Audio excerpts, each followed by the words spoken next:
On a reçu un livre, une somme, je dis un livre, une véritable somme, je le montre d'ailleurs, vous voyez, mais un livre qui n'est pas seulement épais, qui est bourré d'informations, très, effectivement, avec un parti pris, mais un parti qui se comprend. Jean-Michel Jacquemin-Raffestin, vous êtes là avec Martine Vonner, on va en parler. Et vous, alors, vous n'êtes pas Jésus-Christ, hein, Jean-Michel Jacquemin-Raffestin, parce que lui, qu'est-ce qu'il dit? Ne leur pardonnez pas, ils savent très bien ce qu'ils font. C'est le titre du livre, préfacé par l'ex-député Martine Vonner, Ensemble pour les libertés, on en reparlera, aux éditions Nouvelle Terre, voilà. Et en fait, vous avez fait une espèce de somme sur tout ce qui s'est passé sur l'histoire du Covid, les faux semblants, les vrais semblants, en tout cas selon vous, hein, c'est vous l'enquêteur, c'est vous qui avez fait le travail et le job. Et qu'est-ce que vous avez voulu dire en disant ne leur pardonnez pas, ils savent très bien ce qu'ils font? Ça veut dire, vous dites que la gestion du Covid, à tout point de vue, a été une gestion mauvaise, sinon catastrophique? Alors tout d'abord, bonjour et merci de me recevoir, de prendre ce risque, puisque beaucoup ont répondu à mon attaché de presse qui ne voulait pas prendre le risque, ce qui prouve que nous sommes dans une grande démocratie. Mais la vie, c'est le risque, hein, faut voilà, se rappeler. Exactement. Moi, tout ce que j'ai écrit dans le livre, je l'ai pris sur des sites gouvernementaux. Tout est sourcé. Tout est sourcé, tout est sourcé. Ouais. Les chiffres viennent du VAERS américain, du CDC américain, du NIH anglais, parce qu'en Grande-Bretagne, il y a des statistiques qui sortent toutes les semaines. Donc on sait très bien le statut vaccinal des gens qui décèdent, par exemple. On le sait d'ailleurs dans tous les pays, sauf en France, parce que comme je le répète, nous sommes une grande démocratie, donc l'ACADA a refusé au professeur Toubiana. On en a parlé hier. Voilà, justement, c'est pour ça que je le reprécise. Ouais. Et donc dans tous les pays, on a des statistiques qui sortent sur les maladies, sur les effets secondaires, sur les décès. Et donc tout le monde peut vérifier les chiffres du livre, qui malheureusement sont déjà dépassés, puisque le livre a 2 mois, il est écrit... Enfin, alors, qu'est-ce que vous avez voulu faire? Enfin, parce que vous avez fait une enquête très forte, en fait, vous allez vous montrer, effectivement, que vous allez aux sources, vous formulez de citations, de témoignages, d'articles, de rapports, etc. Mais Jean-Michel Jacquemin-Raffestin, vous dites quoi? Parce que allez, je vais me faire non pas l'avocat du Covid ou de la gestion sanitaire, mais on vous dit, écoutez, voilà, on a vacciné 3-4 milliards de personnes, au moins, sinon plus, et quand même, ça marche, bon, il y a des effets indésirables, des effets secondaires, mais enfin, c'est tout à fait minoritaire par rapport à... Qu'est-ce que vous répondez justement dans votre livre et par rapport à ça? Alors, je réponds que pour ceux qui veulent vérifier les effets secondaires, ils vont sur le site Eudravigilance, un site d'État, et ils vont voir qu'on est à plus de 4 400 000. Alors je sais bien qu'on a des présentateurs de télévision qui minimisent, qui nous disent que c'est un excellent vaccin, qui a été très bien étudié. On en a même qui ont leur rond de chapeau chez Pascal Praud pour nous vanter le vaccin et nous dire qu'il faudrait des tombereaux d'effets secondaires pour qu'on commence à s'inquiéter. Sur le site que je viens de vous citer, il y a déjà plus de 40 000 décès officiels recensés dus au vaccin. Nous avons eu en France il y a quelques mois un problème de pizza avec 2 enfants qui sont décédés. Ils ont été retirés du commerce et il y a une enquête judiciaire qui est en route. Oui, avec 2 enfants décédés. Avec 2 enfants décédés. Là, on a déjà plus de 40 000 officiels. Or, si on se base sur l'étude du Harvard qui est de 2005, on a maximum 10% de retour sur les effets secondaires. Sur les vaccins en général. Sur les vaccins en général. Oui, parce que vous n'êtes pas anti-vaccin de façon mais pas du tout. Systématique. Je suis anti-injection expérimentale. Alors, j'ai été vacciné, mes enfants ont été vaccinés, et ça n'a rien à voir. C'est pas un vaccin. Quand on prend la définition d'un vaccin, d'abord un vaccin c'est quelque chose, c'est un produit que l'on prend quand on est en bonne santé, pour éviter d'attraper une certaine maladie. Il y a eu la diphtérie, la polio, la rougeole aujourd'hui, voilà, exactement. Jaune, voilà. Et de tous les vaccins qui ont mis entre 7 ans et 50 ans avant d'être mis sur le marché, le plus court c'est la diphtérie, c'est 7 ans. Voilà. Et là, on nous sort quelque chose en 6 mois. C'est pas vrai, ça existait depuis bien plus longtemps. Alors je sais que pour certains, dès qu'on attaque ce sujet, on devient complotiste.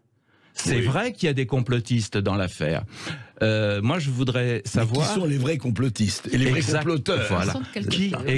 Exactement, André. Député du Bas-Rhin, c'est bien ça. Tout à fait. Et vous, alors, vous avez préfacé le livre de Jean-Michel Jacquemin-Raffestin. Et qu'est-ce que vous dites de cette situation, effectivement, où là, on voit très bien, on dit, écoutez, oui, effectivement, il y a des effets secondaires, des effets indésirables. Et Jean-Michel Jacquemin-Raffestin en parle vraiment abondamment dans son livre, mais on est dans une espèce, je ne dirais pas d'impasse, où d'un côté, les soignants, vous savez, les soignants qui n'ont pas voulu se faire vacciner sont toujours suspendus, en tout cas en France, pas en Italie, pas à New York, mais au-delà de ça, les gens se disent, oui, attendez, vous racontez ça, corrélation n'est pas causalité, arrêtez, comment on peut réagir face à ça et quel est votre constat? Alors déjà, je voulais dire que c'est un grand plaisir d'être aux côtés de Jean-Michel Jacquemin-Raffestin et j'avais accepté de préfacer ce livre. C'est très rare que je préface des livres, mais en fait, j'ai pris beaucoup d'intérêt à... Alors, je ne veux pas dire que je continue à découvrir des choses, puisque comme j'étais au centre du cyclone à l'Assemblée nationale... Dans l'œil du cyclone. Dans l'œil du cyclone, et que moi-même, je faisais beaucoup de recherches, j'ai pas forcément appris des choses, mais ce qui est important, c'est qu'en effet, tout ce qui figure dans ce livre est sourcé. Il n'y a pas d'interprétation, les choses sont vraiment issues de données valides. Donc aujourd'hui, qu'est-ce qui se passe? Il est clair que vous avez toujours deux camps. Ceux qui détiendraient la vérité et ceux qui, de l'autre côté, continuent à être désignés comme des gens pervertis de la pensée, puisque taxés de complotisme. Par contre, ce qui est sûr, que dans la réalité des faits, aujourd'hui, par rapport aux effets secondaires, et bien évidemment, je ne suis plus parlementaire, mais je n'en reste pas moins médecin, et les personnes viennent vers moi, ou m'appellent, ou m'écrivent, en témoignant tous les jours des multiples effets secondaires. Donc ça, c'est pour la plupart des gens qui n'ont pris que 3 injections. Donc beaucoup de personnes se posent la question aujourd'hui. Certains ont déjà décidé de ne pas aller faire la quatrième, donc le deuxième booster, pour des raisons très simples, parce qu'ils connaissent autour d'eux, ou même eux-mêmes ont déjà présenté des problématiques cardiovasculaires, des problématiques respiratoires, des AVC.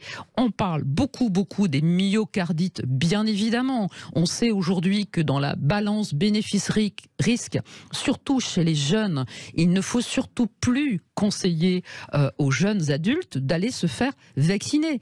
On a des... Même l'Australie, vous savez, juste mais bien sûr, qui avait un système extrêmement rude, a dit c'est terminé pour les moins de 30 ans. Exactement. Et la Norvège, on vient de l'apprendre, demande qu'il y ait un arrêt sur cette vaccination supplémentaire pour les 18-65 ans ou 64 ans. Bon. Donc en fait, on a là énormément de pays qui ont pris des décisions très claires, et la France continue.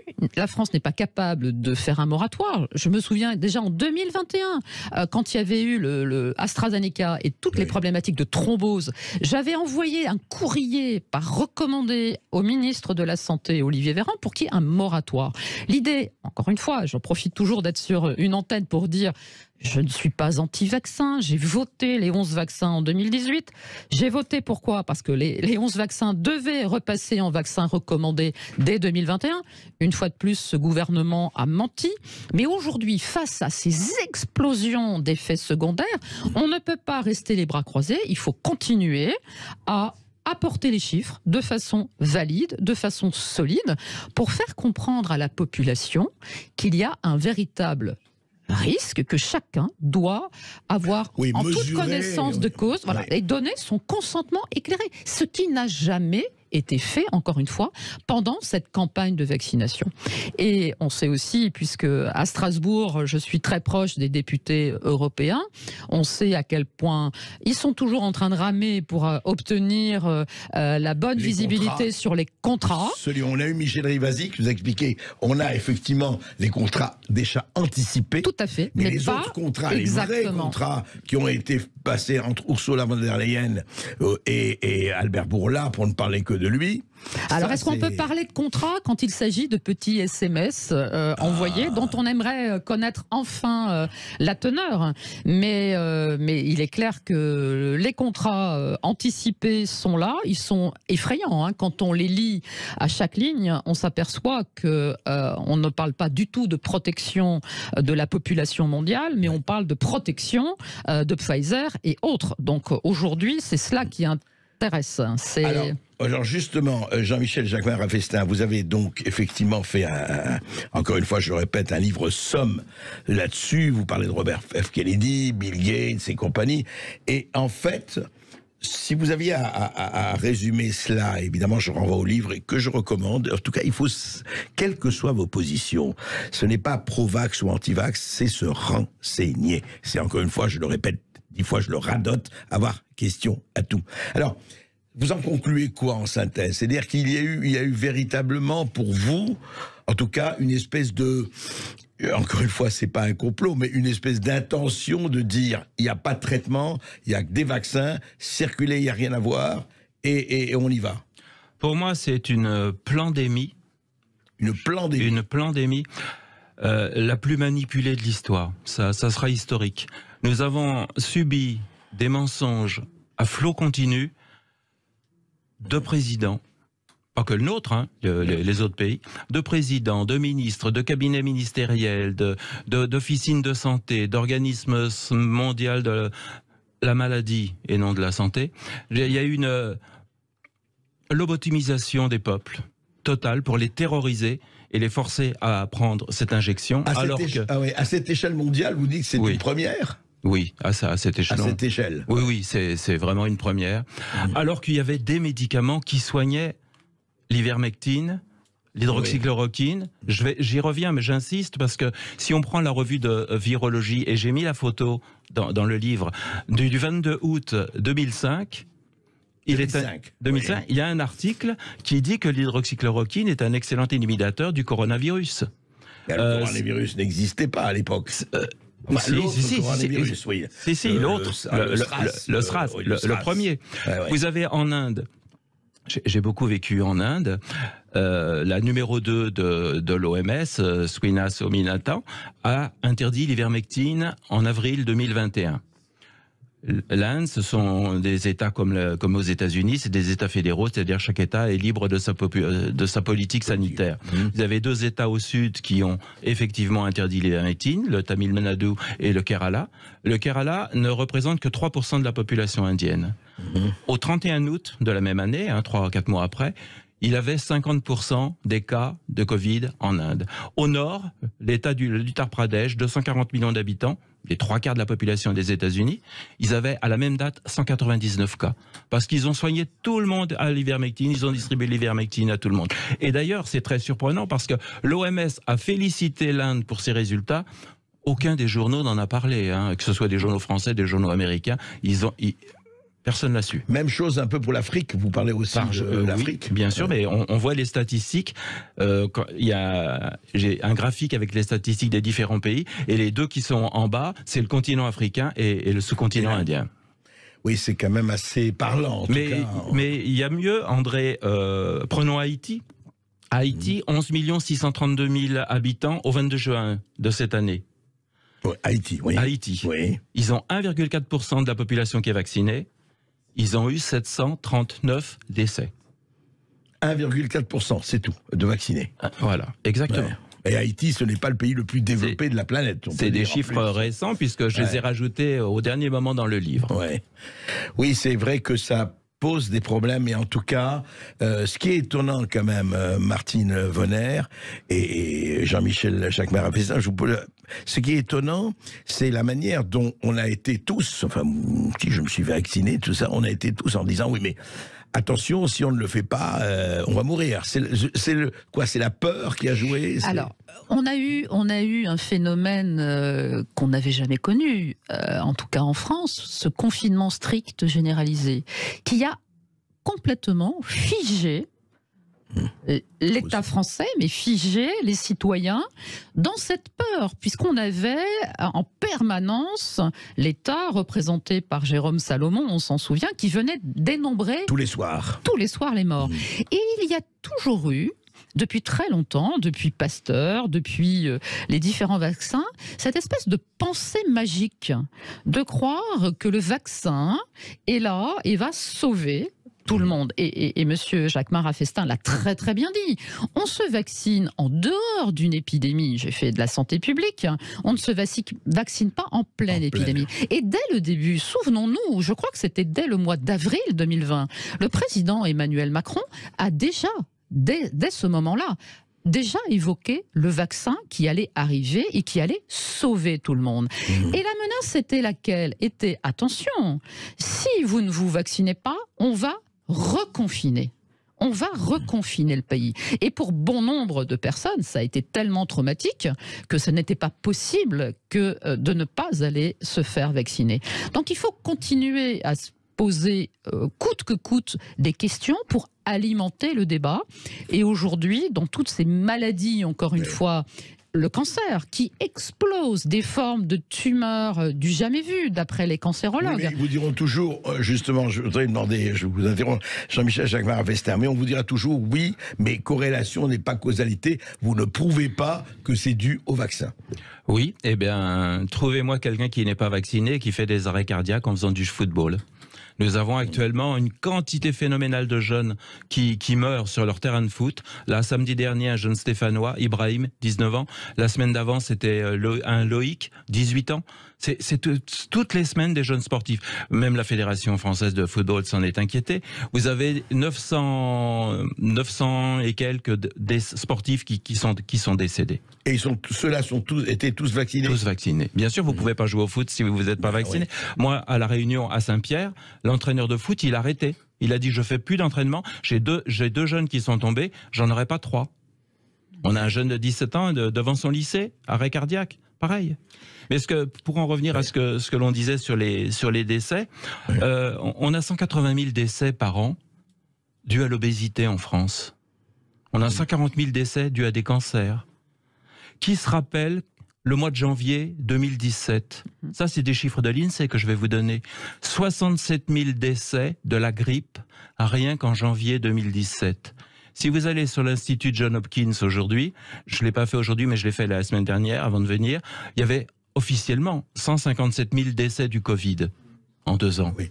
Par rapport au reste, oui, ça pose problème. Mais est-ce qu'en janvier 2017, quand on a eu 67 000 décès de la grippe, on nous a confinés? Est-ce qu'on nous a ordonné de nous vacciner? Les gens ne l'ont pas su, André.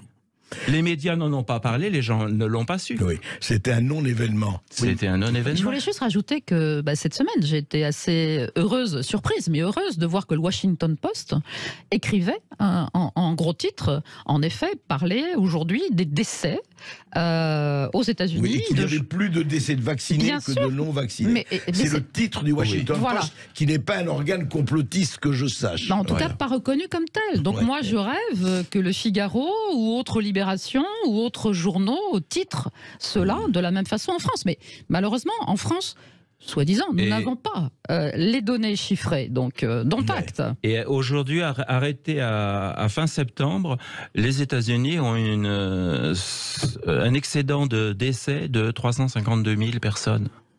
Un excédent de décès. Par exemple, je voudrais quand même le rappeler, les milléniums, c'est-à-dire c'est la génération 80-2000, c'est donc des gens qui ont entre 20 et 40 ans. Entre 80 et 2000, entre 20 et 40 ans, c'est ça, oui. C'est la même génération qui a fait la guerre du Vietnam. L'année dernière, pour le 2e semestre 21, il y a eu 61 000 décès en excès dans cette génération. En excès de la moyenne. Voilà. La guerre du Vietnam, dans cette génération, elle a tué 58 000 Américains en 20 ans. Oui, c'est vrai que toutes ces questions-là, elles doivent être posées, elles le sont dans votre livre, Jean-Michel Jacquemart Rafestin. Ne leur pardonnez pas, ils savent très bien ce qu'ils font. Et en tout cas, c'est quelque chose, et vous le faites, vous, Martine Voller et beaucoup d'autres. on suit ça, et je crois qu'on ne peut pas faire. Moi, ce que je dis, hein, quelles que soient vos convictions, quelles que soient vous avez envie de vous faire vacciner, faites-le. Chacun est libre, et c'est fondamental. Mais si vous ne voulez pas, vous ne le faites pas, et on n'a pas à condamner pour cela.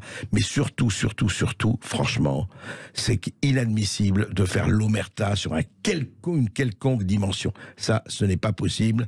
Si nous ne sommes pas en Corée du Nord, il n'y a pas de vérité révélée et de bien officiel. Merci en tout cas à vous. Merci pour ce livre. Ne leur pardonnez pas.